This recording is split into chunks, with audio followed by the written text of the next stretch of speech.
El MacBook Air se convirtió desde el primer día en uno de mis MacBooks favoritos que ha sacado Apple en toda su historia. ¿Por qué? Pues porque cuenta con el nuevo chip M4, que es una absoluta barbaridad. Es un procesador buenísimo y con muchísima potencia. De hecho, hace poco hacíamos una comparativa entre este M4 y sus hermanos mayores, los procesadores M4 Pro y M4 Max, en este caso en un MacBook Pro y en el nuevo Mac Studio. Y es verdad que en esa comparativa el M4, al ser el modelo más modesto dentro de esta gama de chips M4 de Apple, pues parecía que se quedaba bastante rezagado. Y como decía en esa misma comparativa, es verdad que aunque los benchmark nos sirven como una vara de medir para materializar un poco esta diferencia de potencia, entender un poco realmente la diferencia de potencia entre procesadores, es verdad que es precisamente eso en lo que hay que fijarse. Hay que darle contexto a la diferencia y a la variación de puntuaciones en distintas pruebas de estos procesadores, pero claro, a la hora de llevarlo a la práctica puede parecer que este procesador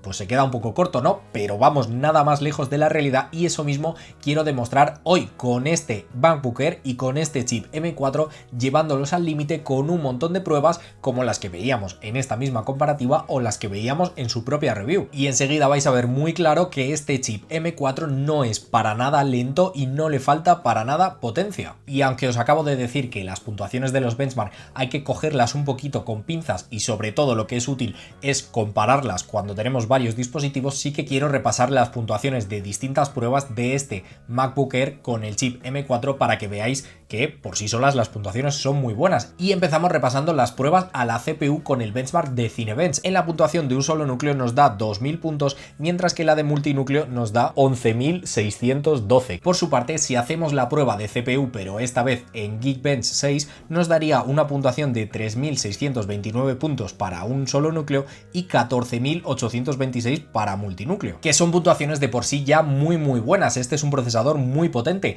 Y si nos vamos ahora a otros benchmark, como por ejemplo el de 3D Mark, veíamos una puntuación en la prueba de Steel Nomad Lite de 3.310 puntos y unos 24,5 FPS. Por su parte, si nos vamos a SolarBay, la prueba dedicada a Ray Tracing, veíamos 13.385 puntos y 50,9 FPS de media en las tres subpruebas que realiza esta misma prueba, lo cual es muy buena puntuación, repito. Y por último, en la de Wildlife Extreme tendríamos 7.730 puntos y 46,3 FPS. Aquí ya hemos empezado a hacer pruebas que involucran no solamente la potencia de la CPU, que en este caso es una CPU de 10 núcleos, sino que también incorporamos la GPU, que tiene otros 10 núcleos, esta vez para procesamiento gráfico, y que ojo, es muy buena GPU, a pesar de ser una GPU integrada en este procesador. No tenemos una tarjeta gráfica dedicada, pero es que la GPU de los procesadores de Apple es muy buena. Y es que si hacemos una prueba específica de la GPU, en este caso el benchmark de Geekbench 6, pues vemos que en la prueba de Metal tenemos 48.475 puntos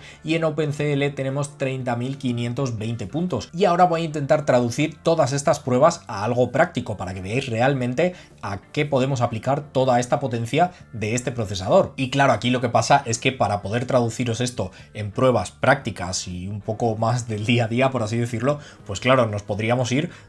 tan alto como quisiéramos, ¿no? Por ejemplo, si me pongo a renderizar vídeo en Final Cut, algo que yo hago a diario muchísimo tiempo y de verdad que es algo en lo que agradezco mucho la potencia y que me reduzcan hasta el último minuto, pues claro, podría renderizar un vídeo en 1080 de 5 minutos o me podría poner a renderizar un vídeo en 16K de 1 hora y claro, cronometrar las 25 horas que tardaría en renderizar eso. Así que bueno, por encontrar algo un poquito más tangible, pues he decidido renderizar un vídeo de 36 minutos en 4K, que sería en este caso la review que hice del iPad 11 en su momento, pues la he cogido en 1080 y la vamos a renderizar en 4K. Vamos a intentar escalar este vídeo, que ya digo dura 36 minutos y está en resolución 4K, o sea, es una prueba bastante exigente y en este caso ha tardado en renderizarlo 38 minutos. Y para que os hagáis una idea de lo que significa esto, yo ahora mismo tengo el MacBook Pro con el M4 Pro, pero antes tenía un MacBook Pro con un chip M1 y más o menos yo calculo que ese MacBook Pro con el chip M1 estaría alrededor de estos 38 minutos que consigue hoy en día el MacBook Air con el chip M4 base. Y ojo, el MacBook Air no tiene ventilación. Esto es algo muy importante para el rendimiento de los procesadores y sobre todo en cargas de trabajo prolongadas, como por ejemplo renderizar un vídeo durante 38 minutos. O sea, esto es muy fuerte, de verdad que tiene mucha potencia. Otra prueba que le hacíamos en la comparativa contra sus hermanos mayores era la de compilar muchísimo código para ver cuánto tardaban. Y este MacBook Air tardó 2 minutos y 17 segundos, mientras que los otros se quedaban en más o menos 1 minuto o 1 minuto y medio. A ver, esto una vez más es un poquito difícil de transmitir cuánto debería tardar un dispositivo estándar y claro, compararlo con este MacBook Air, porque como decía antes, las puntuaciones y lo que tardan los dispositivos y demás, pues claro, son números aislados hasta que lo comparamos con otro dispositivo. Entonces, en ese caso de compilar código, pues claro, es un poquito difícil de traducir eso, pero si nos vamos a un programa 3D como Blender, una vez más, os podría poner como ahora mismo en pantalla las puntuaciones que me daban el otro día los benchmark tanto de CPU como de GPU, de los sampleos por minuto que podía hacer en cada una de las renderizaciones, pero claro, me parece mucho más práctico enseñaros y mostraros cómo puedo modelar sin ningún problema utilizando este MacBook Air con el M4 y puedo incluso renderizar una escena bastante compleja como esta misma, con muchísimos polígonos, con texturas de mucha calidad y hombre, evidentemente va a tardar más que si lo hiciera con el MacBook Pro o con el Mac Studio con los chips M4 Pro y M4 Max, sí, efectivamente,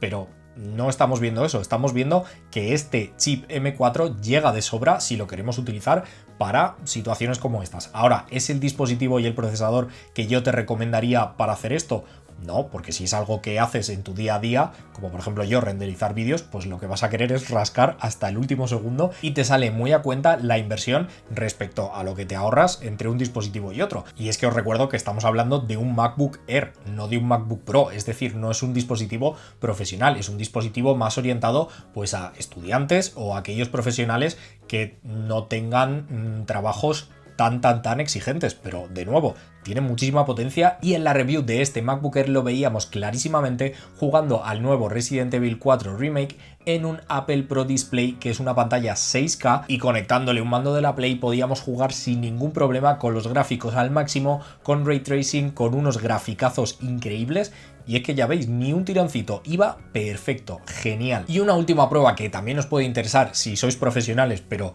por presupuesto o por la razón que sea, estáis un poco en ese hueco entre el MacBook Air o el MacBook Pro, pues una cosa que os va a interesar mucho es la transferencia de datos. Yo, por ejemplo, paso todos los días archivos súper grandes, vídeos en 4K que pesan muchísimo, y una cosa que agradezco también muchísimo es la velocidad de los discos de estos dispositivos, y en este caso el MacBook Air nos daba una velocidad de escritura de 2 GB por segundo y una velocidad de lectura de 3 GB por segundo. Así que un dato más que os dejo, y ya con todas las pruebas encima de la mesa, creo que queda más que evidente que este M4 no es que sea mal procesador para nada, de hecho es un procesador súper potente. Y hombre, es verdad que tenemos algunas limitaciones como el número de núcleos o por ejemplo que este MacBook Air no tenga ventilación y por lo tanto pues para cargas de trabajo que se prolonguen mucho en el tiempo, que sepas que va a ser un dispositivo que se va a acabar calentando y que va a bajar un poquito de rendimiento, pero ojo, todas estas pruebas las hemos hecho seguidas una detrás de otra y ya estáis viendo que rinde perfectamente desde la primera hasta la última. Así que nada, déjame en comentarios qué te ha parecido este test al límite del nuevo MacBook Air con el chip M4. Déjame un like si te ha gustado el vídeo, si te ha resultado útil